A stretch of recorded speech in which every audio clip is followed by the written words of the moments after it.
To charge your Peugeot's battery, check that the speed selector is on mode P and the engine is switched off.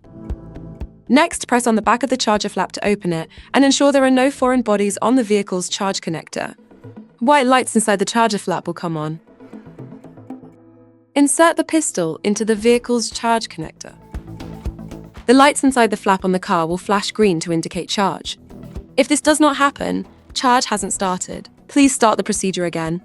The steady red light in the flap indicates a fault.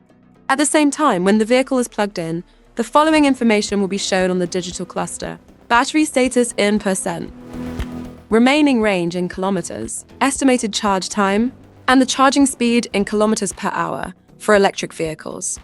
After a few seconds, the digital cluster will enter sleep mode. The information can be displayed again by unlocking the vehicle or opening a door. You can follow progress of your Peugeot's charge at a distance with the My Peugeot application on your smartphone.